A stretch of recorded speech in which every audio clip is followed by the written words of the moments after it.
থেকে একটি চার্জে আমৃত্যু কারাদণ্ড দেওয়া হয়। সেই রায়ের বিরুদ্ধে আমরা আপিল করি 2018 সালে। সেই আপিলটি আজকে নিষ্পত্তি হয়েছে। মাননীয় অ্যাপিলেট ডিভিশন আপিলটি অ্যালাউ করেছেন বাই ইউনানিমাস ভার্ডিক্ট। আমরা আশা করছি এই অ্যাডভান্স অর্ডারের কপি যদি আগামী সপ্তাহে পাই তাহলে উনি আগামী সপ্তাহেই খালাস পাবেন।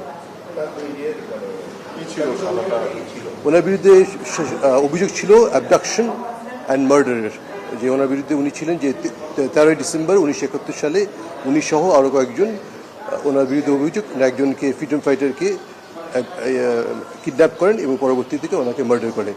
এই অভিযোগের প্রেক্ষিতেই ওনার আমৃত্যু কারাদণ্ড হয়। পরবর্তীতে আমরা অ্যাপিল করি, আপিল আজকে উনি খালাস পান। এই মামলায় রিভিউর সুযোগ আছে, যদি রাষ্ট্রপক্ষ চায় তাহলে ওনারা এই মামলার বিরুদ্ধে রিভিউ করতে পারবেন।